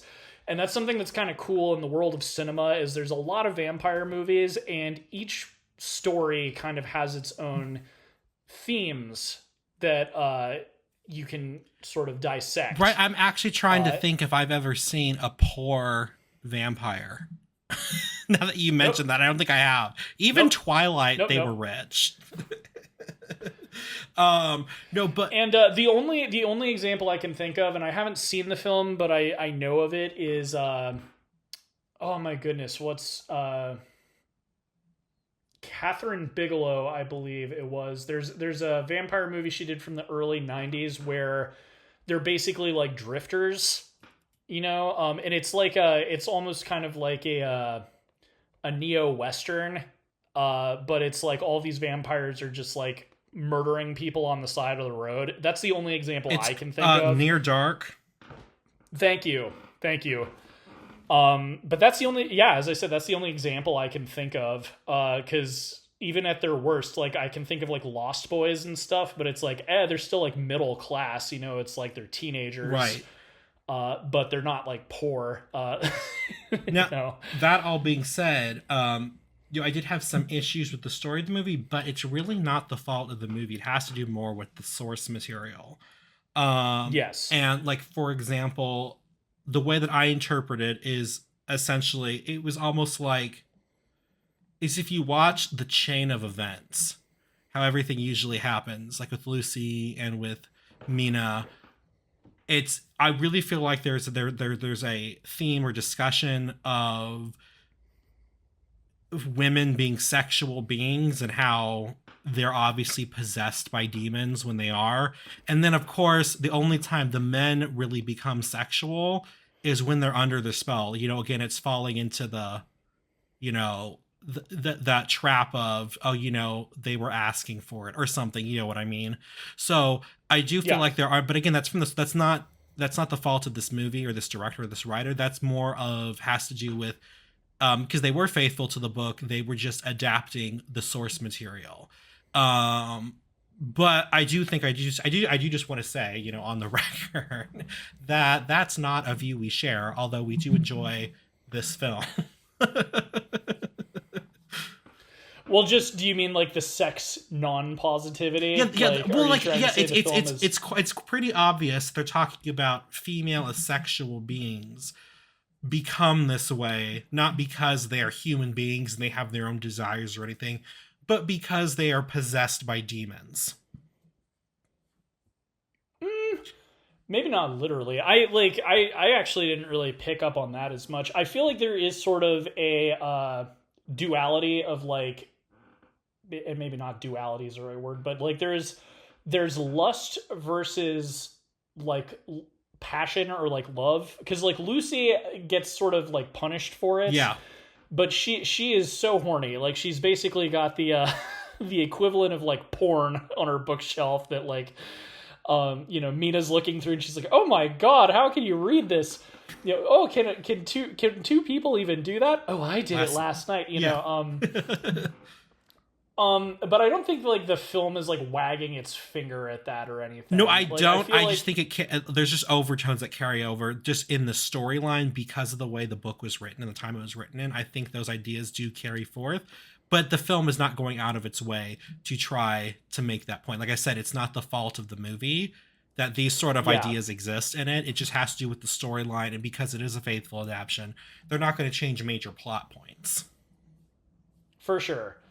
But yeah, it's was that like the only problem? That was the only problem. I'm trying to think. I really didn't have like a major issue with much in this film. It was it was really fun. Like I said, it was visually interesting. I think Anthony Hopkins was okay. I have to know though, what is the deal with the Texan? That was just so out of left field, but I loved it. He's in the book apparently. There's a Texan in the book. Oh my god. There's a Texan in the book. So that was something that they were kind of, because he had not been in any of the film adaptations. He was cut out of the Universal one, but he is in the book apparently, and they were kind of excited to. And the guy who plays him, which let me see, Billy Campbell. I told you, how they did like a theater camp at Coppola's house up in Napa. Mm-hmm. And Billy Campbell, when he was talking about that, it was kind of, he was like, they had us doing weird stuff. We were like throwing sounds to each other. Like in the way he was talking about it was really, because if you've ever done like an acting class, there's like some weird exercises you do. I'd never heard of the guy before, so I don't know like what kind of acting he'd done or whatever, but it was funny because it was like all of these other like, actors, like they'd probably, even Keanu Reeves, like everyone had like done stuff like this, but he was just like, I think it was supposed to kind of break us down, because after throwing sounds, I didn't really feel nervous about talking about acting choices with Anthony Hopkins anymore and stuff. So there is a Texan in Dracula, but this will kind of connect to what you were saying about like the difference between Lucy and Mina and sexuality and stuff. Because one thing that this film won an Academy Award for was the costume design. Yeah. And I am sure you probably noticed the costumes standing out quite a bit. Yes. Yeah. It's one of the things before I'd even seen this movie that really caught my eye when I would see the covers like at video stores or Blockbuster and stuff. There's like his weird fox-like armor thing where it almost looks like muscles. Yes, okay, I'm exposed. glad that's where your mind went to. Yes, that's what exactly what it looked like to me, was like muscle tissue. So the costume designer's name is Aiko Ishioka, and she is a visual art person. Like she's done art direction, she's done production design. In fact, she wanted to do production design for this film, but Coppola had her come on as the costume designer, and that entirely, like, the reason why, sort of a creative decision. And again, this goes with what I'm always saying about justifying a film's existence, especially if it's an adaptation or, you know, like the 20th time a Dracula movie's been made. But one thing that Coppola wanted to do with this film was he wanted as he put it, he wanted the costumes to be the sets. He wanted them to lead the scene. Oh, they definitely because do. He wanted to have kind of dialed back production design. And again, I think this was mainly to save money, but just have very simple set pieces, you know, like it's a castle set, but it's just like a very simple thing. And he wanted, you know, speaking of that castle set, like where Keanu Reeves meets Dracula, that's one of those images that has been parodied. It has been duplicated. Everyone knows about that kind of gown with, like, you know, the weird hair and stuff that Dracula looks like when he greets him in his castle. I love that we do that overhead shot of them walking in, and Dracula's, like, cape is, like, miles long. And then Keanu Reeves just walking next to him, like, yeah, this is normal. I often walk into castles with people with giant gowns.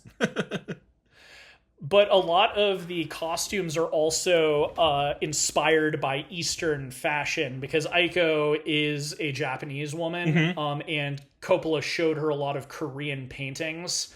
So she wanted to do this sort of East meets West, you know, style with the clothes, and she did like a lot of weird things. Like, I don't know if you remember Lucy's green dress when they were at that party and she's meeting her suitors, but there were snakes on her dress. Oh, I don't remember there being snakes, but that would make sense though. There were snakes, apparently. It's one of those things, I didn't notice it either, but in the featurette thing, that was something. She designed all of Mina's dresses to be very, very conservative and almost virginal, in her words, because Mina was a very, like, you know, less outgoing, kind of more of a conservative, you know, she's trying to be like a dutiful fiance. She doesn't want to cheat on her husband with Dracula. And that's kind of a thing too. Like later on in the film, when she's been bitten and she's drunk his blood, her hair is let down and her gown is a little bit more loose fitting. Right. And then there's stuff like the armor, Lucy's dress when she's a vampire, it's supposed to be a wedding dress. Like, you know, it's all very white. And Aiko was saying she kind of wanted her to look like a ghost. Yeah. There's just a whole bunch of these things. But I think that really makes the film have just like a visual style that like stands out. And that too, Aiko, according to her, she'd never seen a Dracula film before working on this. So she was going in with like a very blank slate. She was aware, you know, she'd never seen a film, but she knew how like overdone, you know, the Bela Lugosi look was with the cape and the suit and the fangs and the slick back hair. And she's like, I don't want to do that. Yeah. I want something that just like looks very unique. And I think that is why she won the Oscar, because it is one of the best things about this film. I'm not someone who usually talks about costume, but this is definitely no, but they stood out so much. Like I said, they Oscars. almost become a set piece or even a character on their own.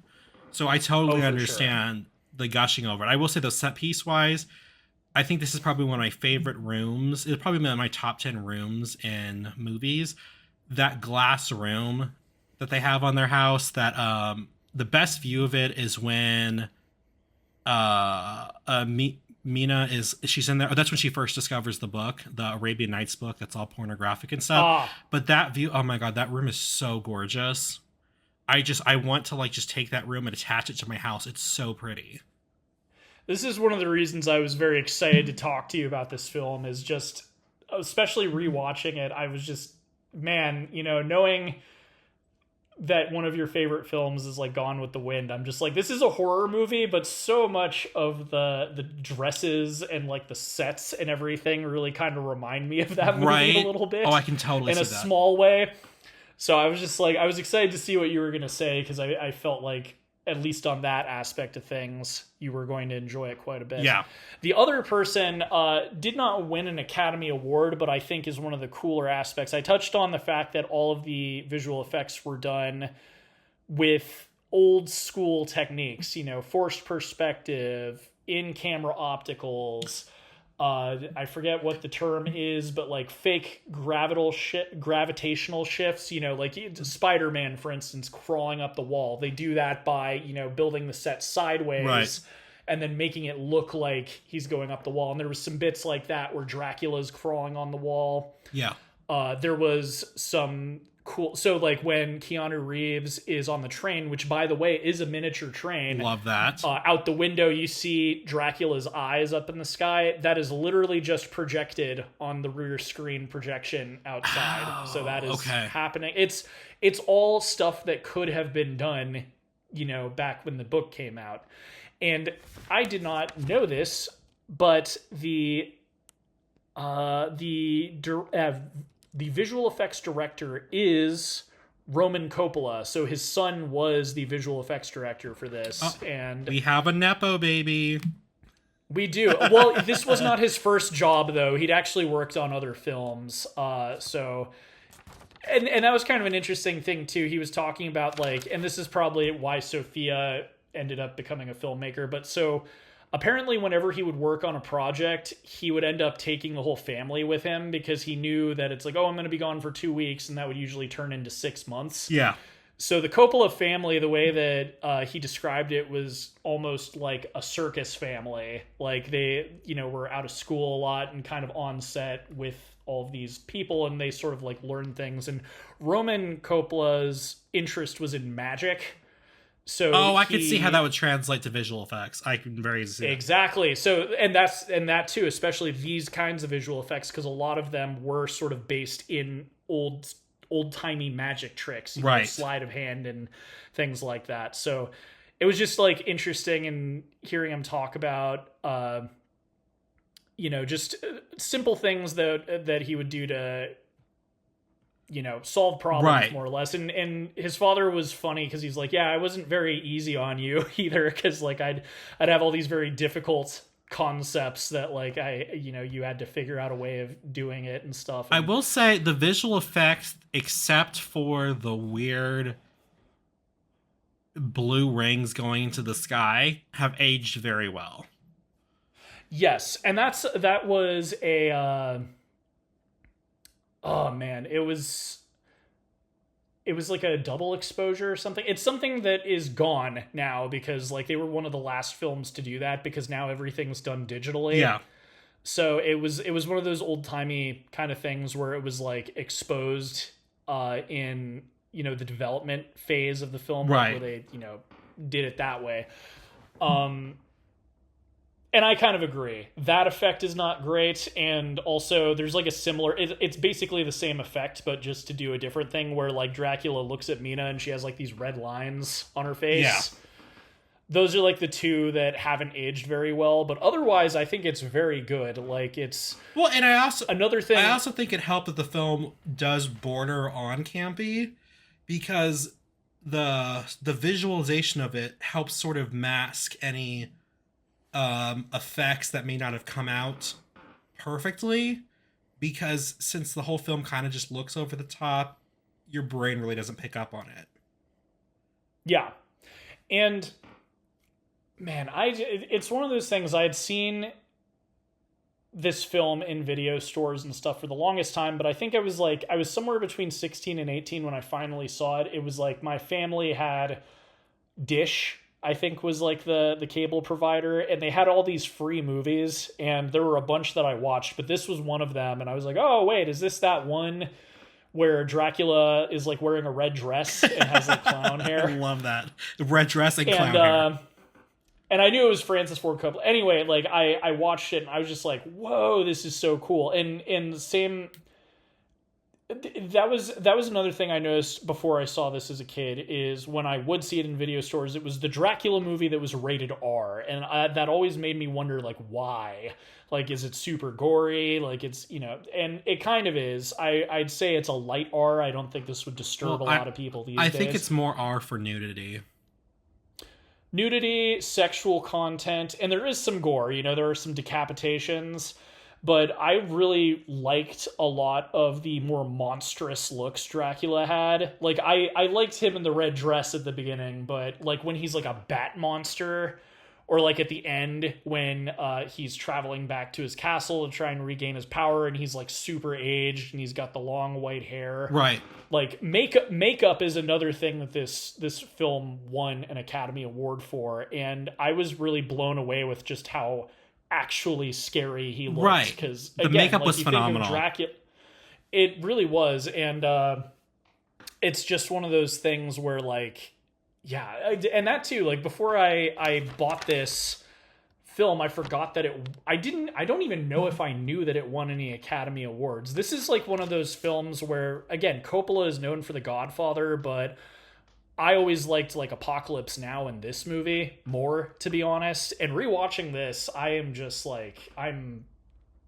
man, I haven't seen it in a long time, but it's still definitely one of my, like, all-time favorite horror movies, and still definitely my favorite Dracula movie. And a lot of it has to do with just the fun aspects of going there with all of these, right, creative elements of the film. Because it is Dracula, it is the same story, but it's more memorable. Oh, yeah. And that's like another kind of interesting thing, too. I just watched Dracula on Halloween. I was feeling classical this last year. Feeling classy. So Halloween. Classed it up. Right. So instead of watching anything new, I had a double feature of Frankenstein and Dracula. And it was kind of interesting because I hadn't watched Dracula in a really long time.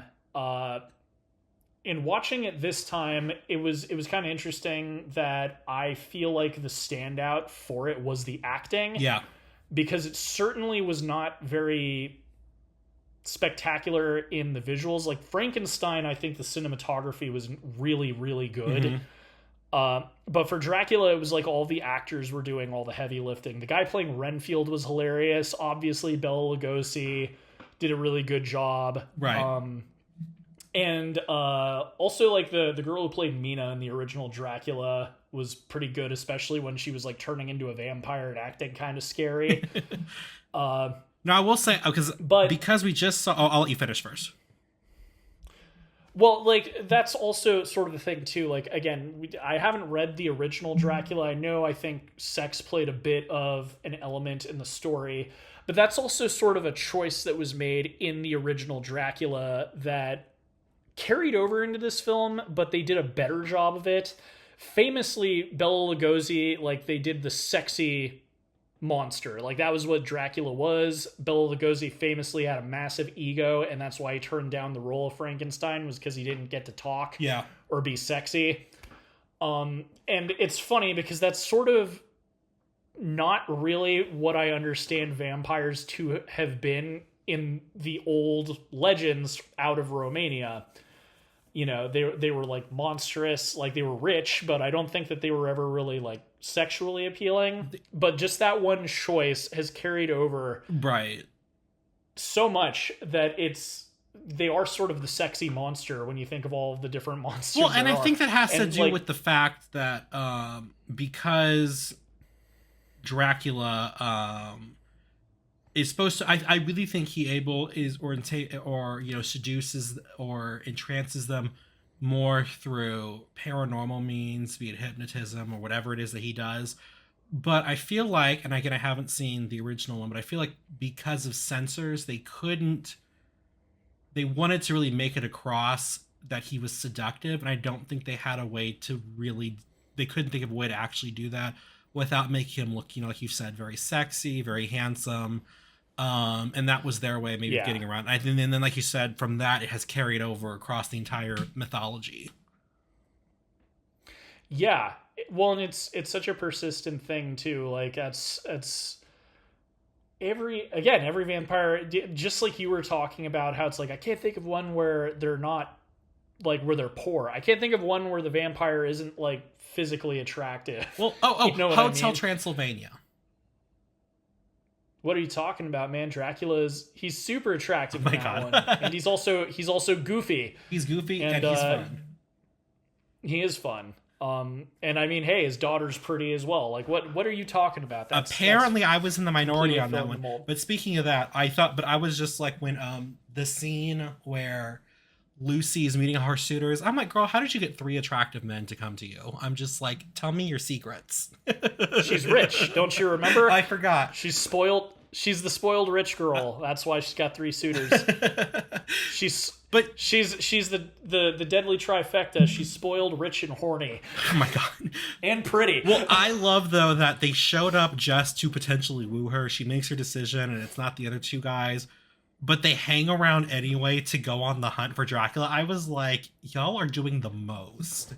Like, there's some hardcore simping going on among these 3. And then after she gets decapitated, they still hang around. Exactly, Like, they're still around. I'm like, maybe there's a chance. maybe there's a chance. Maybe she'll come back to life. I think according to that article that I read, they're called the something of light. I forget what the word is, but they called him something. The something of light, and I forget what it's called. I think that's what that group of the 3 of the Simpnificant 7. Oh my god, I think it's called the Crew of Light. Yeah, the group of people who band together to fight against Dracula. I guess that's in the book. It's not in the movie, which I'm glad they did put in the movie. I feel like that would have been super cheesy to be like, let's call ourselves the Crew of Light.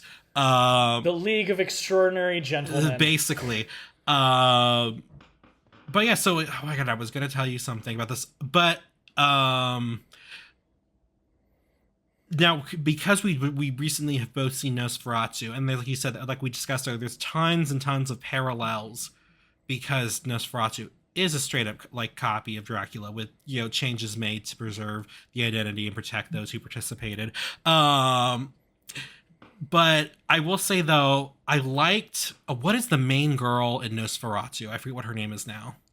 Ellen. Okay. And I remember because I felt stupid that I couldn't remember when we were talking about it for the last episode. I was like, what's her name? Emma or something? It's Ellen. I think I corrected you last time, so that's fine.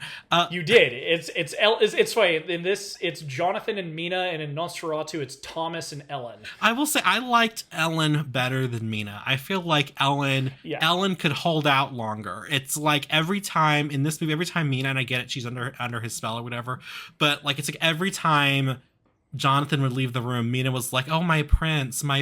She's talking about Dracula. And I'm like, girl, keep it together for 5 minutes. So I definitely did like that's kind of the Ellen interesting... more. That's like the interesting difference, too, between this film and that film, is that Dracula, as I said, he's sympathetic. Like, I have mixed feelings, right? Like, because I like him, and I feel bad that his wife died, and that the reincarnation of her soul is in this woman who's, like, engaged. But with Nosferatu, it was more of like, oh my god, my crazy ex is back. Like, there's no love between her and Count Orlok. Yeah. It's more of like, oh shit, he's in town. Great, and he knows I'm here. Whereas this, it's almost like, she even kind of, in some of her monologues, like in her little like voiceover stuff, she talks about almost like regretting her decision to get married. Right. Like, it's not open and shut quite. And that too, like the romantic angle in Nosferatu, and you even said it was one of the things you liked about that film was how like cute Thomas was about like wanting to fight for his woman. Right. And that's the thing, like in that film, the romance is between those two. Right. And I feel like they were more loyal to each other in that one. Yeah, and that's like the big difference too. Like that film feels like Robert Eggers doing what Coppola did in this film for that film. Yeah.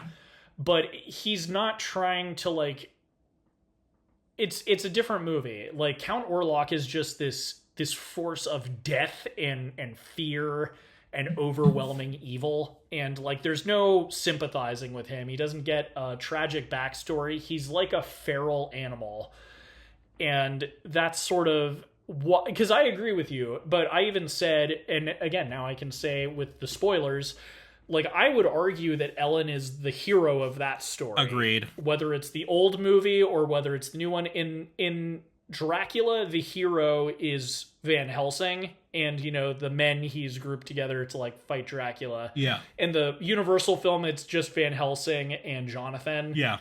Like they pretty much cut out all the suitors with Lucy and stuff like that. But yeah, like in my opinion, you know, there is a Van Helsing-esque character played by Willem Dafoe in the new film. Yeah.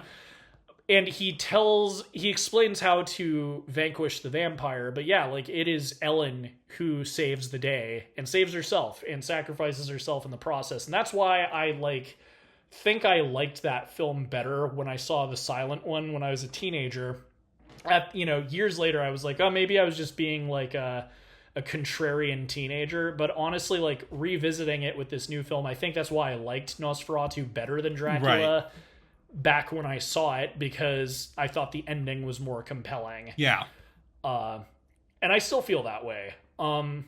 The thing that I like about this film isn't really like vanquishing Dracula. It's that tragic backstory and the romance and the special effects and all the other fun stuff. I mean, like I totally get it, but like to quote one of my favorite comedy skits, you know, just because somebody doesn't accept your return, you don't shoot the clerk and burn down the store.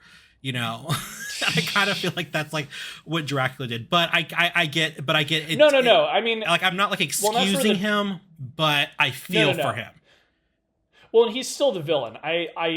I sympathize with him, but he's still not doing good things. And that's a very apt description of what he did. It's like, you know, he has a right to be angry with God, but he also just like went way over the line. Right. But, and I was actually watching recently Cinnamon Toast Ken talk about something, and he made a good point, and I think that applies here, is there's a difference between understanding and condoning. And I feel like people forget that. We understand why he did what he did. That doesn't mean we condone it. But yeah, like you said, the tragic backstory though, it makes Dracula, and that's what interesting and memorable. And that's the element of tragedy too. Yeah. It's because he is doing the wrong thing that you feel sorry for him. Right. And like, you know, and they, in the interviews and stuff, they've used descriptions like fallen angel and stuff like that. It's all very interesting that he used to be a man of God. And again, these are all like things that they made up for this film. And I also do think that there is kind of an interesting angle in that he committed some acts of terror for God, like when he was a religious guy. Right. Like, what he was doing to the Ottoman Empire soldiers was like horrific, and apparently it was seen as like justified by the church, and he was like a hero. And that is also based on Vlad the Impaler. Yes, I googled that because I remember that fun fact from high school, and I was like, "This is the one, right?" Yeah, it is. Yep, it is, and that is the funny thing. Like, I think Vlad the Impaler also was like a Christian guy, and it was like the same deal. He was doing what he was doing in God's name, which is like now. It's crazy. Again, it's like... To get a little philosophical here about this, do you think that maybe Dracula living eternity as a dead person without his love is technically God's punishment for his supposed acts he carried out in God's name? I don't know. Could be. Because we brought it up, I was just like, let's get philosophical for a minute. So I mentioned that this film did well at the box office. Yes. So this came at a very interesting time for Coppola. This was the film he did right after Godfather 3. Yeah. And the reason why is because his company was like going bankrupt at the time. So as much as everyone hated Godfather 3, they still showed up in droves and made it a very high grossing film. And the same could be said for this. Like, obviously, he had some love for the project. This wasn't just a cynical cash grab. Right. But he did make this film to make money. And it's funny. So this film saved him from losing his house.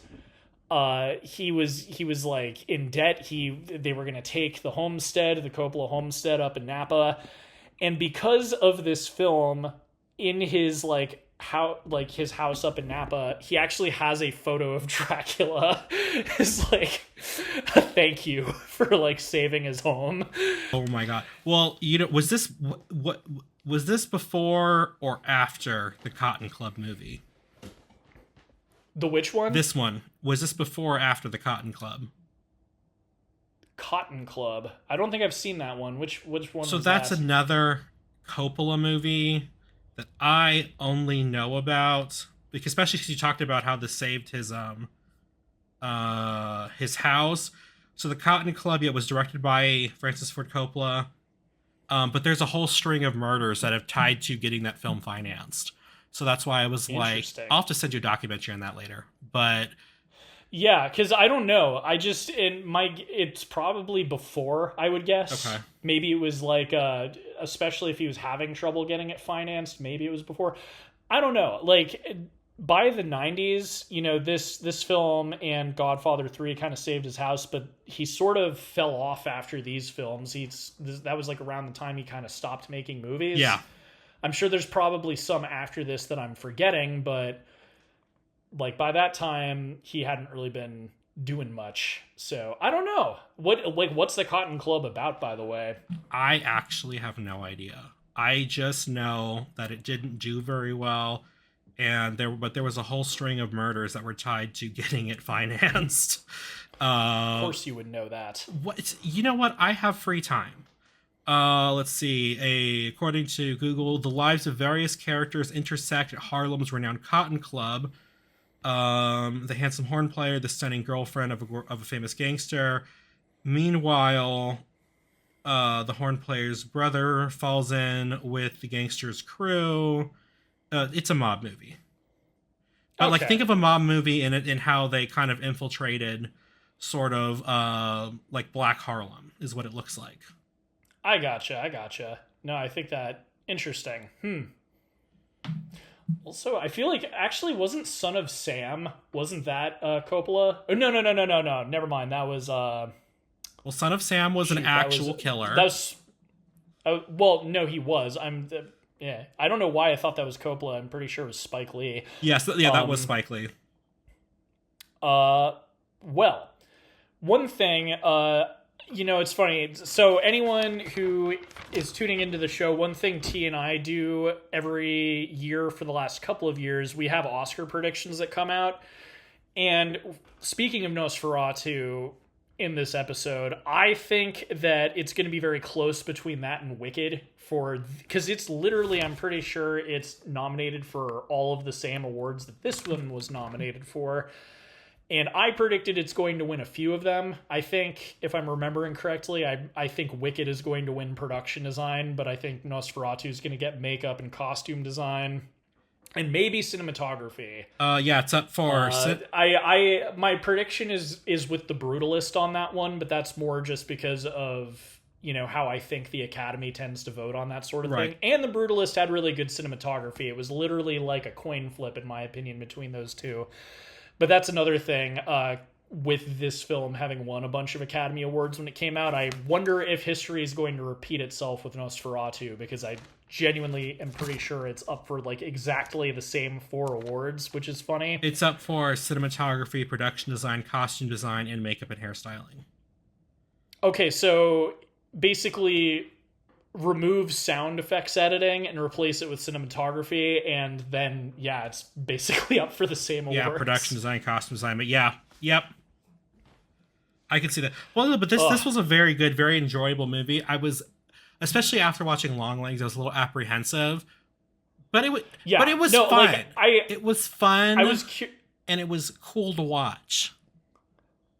I had a feeling you would like this one better than Longlegs. Like, this is the one that I would be surprised if you said, like, I didn't care for it. Because, again, there's, like, aspects of this movie that just have nothing to do with like, the costume design, for instance. I had a feeling you were going to really like that. I'm not surprised you liked The Glass Room, because that was, like, something very up your alley. Yes.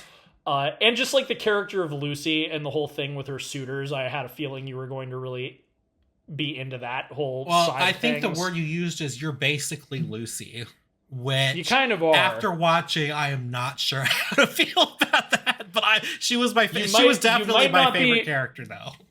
You might not be rich, you might not have 3 suitors, but I don't know, personality-wise, I feel like you're kind of a shoo-in for Lucy.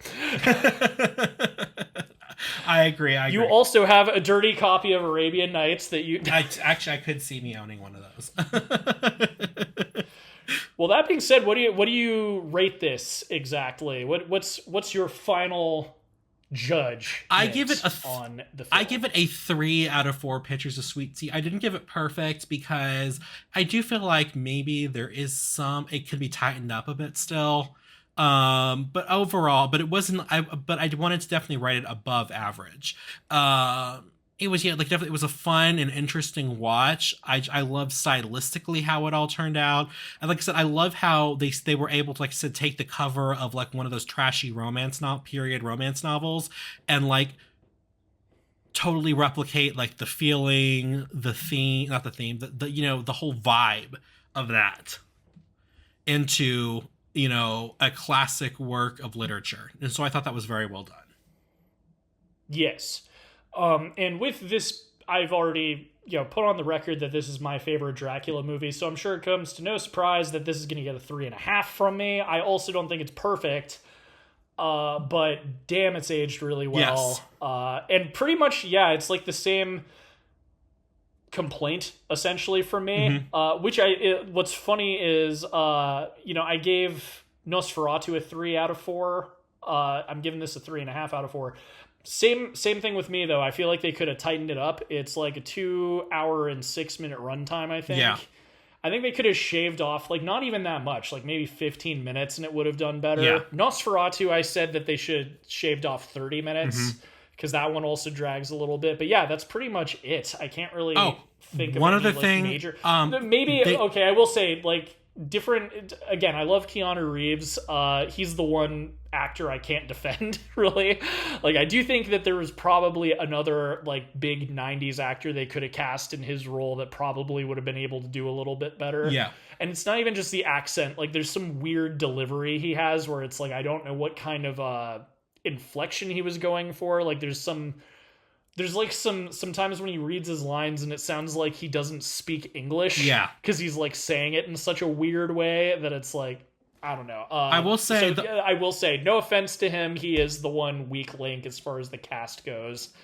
I will say that I think next iteration they need to have instead of just Dracula's female sex slaves, you need to have some male ones in there too. Let's get some equality in there. Well, they're his wives. They don't say it in this film, but that's like a whole thing. Like, Dracula has like a bunch of vampire wives. They actually are in... I forgot that they were in the Universal film, but they are there.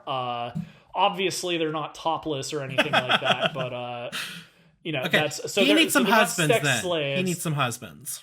He's a vampire. Natural order laws don't apply to him anyway, so you can't even make that argument. Dracula needs some husbands. I feel like, because I'm like trying to remember if in what we do in the shadows, if they're, because I know Nandor had he did. I'm pretty sure. Like, you never meet them because they're all dead, but I'm pretty sure he said he had some husbands in his harem. And that's a funny thing, too. Nandor's from the Ottoman Empire, so despite him being a vampire, I don't think he'd get along very well with Dracula. And that's, like, also very interesting timing, too, because we just had Nosferatu, and then coming out around Christmas time this year is going to be Guillermo del Toro's Frankenstein. Yep. So I'm excited to see that. And I forgot that it was a Netflix film. That's kind of funny. Again, like, they're teaming up with all the famous directors to get their passion projects out. Especially if you read Quentin Tarantino's recent interview about the state of the film industry. I think that's hilarious. Oh, yeah. No, but I'm excited for that. But what do you guys think? Do you hate this movie? Do you love this movie? Do you think that Nosferatu is far better than this film, and it's going to win all of the Oscars, including the ones that it wasn't nominated for? I was shocked it wasn't up for Best Picture. I thought, for some reason, I could have sworn it was. This year, man, like, you know, we'll talk about it more when the Oscars come out, but it's so weird. This last year, I still believe that it's one of the best years for movies in a while, but all of the nominees are just like the most I was excited for The Substance because it's one of the most interesting nominees with the Oscars, but for the most part, it's all like the typical, of course they nominated this film, you know, like Oscar bait sort of stuff that no one saw. I feel like most people, outside of a couple of the nominees, like no one saw most of the movies that were nominated, so we'll see how that goes. But yeah, if let us know what you think if down in the comments if you're listening to this on YouTube Music. If you aren't listening to this on YouTube Music, shoot us a tweet or something on social media if Twitter hasn't burned down by this point. Feel free to check out our backlog of episodes. We've been doing this for a number of years, and we have talked about a couple of horror films. But yeah, thanks for tuning in. Next episode, we'll be talking about another timeless tryst. Yes. But until then, I have been Whiskey. I've been Sweet Tea. Keeping it Kino. And suck it, Scorsese. See you next time, y'all. Bye.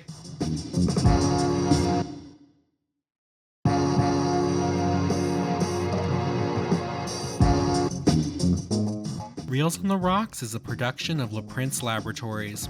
It is edited and produced by Alejandro Castillo and programmed by Jamie King. Original music is provided by Pat Mars and original artwork by Asa Esparza.